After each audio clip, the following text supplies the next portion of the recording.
Wow, trời dạ. Đó là tôi một ngày bán nè.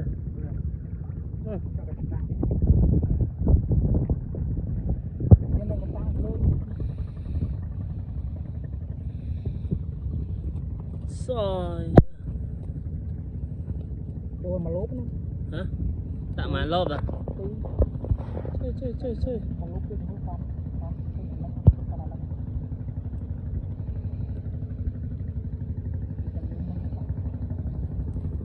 Con nó hái con nữa. Ừ. Chả.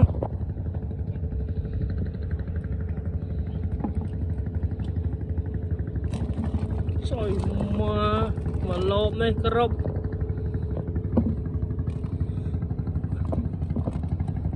Kệ kia đi. Trời mình kệ nói đi. Hả? Ây cha. Má tẹt một đài ấy còn một đau.